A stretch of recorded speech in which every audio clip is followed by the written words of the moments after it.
You've interviewed a lot of people over the years. What answer to a question has most changed your perspective on life? The first one that jumps into my head is we had Richard Branson on the show, and one of the guys on our radio show, Jack, he basically said to Richard Branson, he was like, "You are a billionaire. Can we just go downstairs to the ATM? Just give me $1,000. Like, just give me, like, it's nothing to you, and it's like, this would change my month." In the response to that, Richard Branson was like, "I'll tell you, there's something I'll give you all my money for."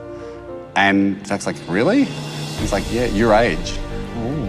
And so I'm like, that's interesting. And I remember hearing that, and I'm like, Jack's 22, and we're like, "What do you mean by that?" And he's like, "I would happily be broke and 22 than a billionaire and 68 or whatever it was." Money's a thing in life. It's a tool that can certainly take some bad situations, like some discomfort away, but it's not happiness, and it's nowhere near the exhilaration of getting to live, and all the best stuff is for free.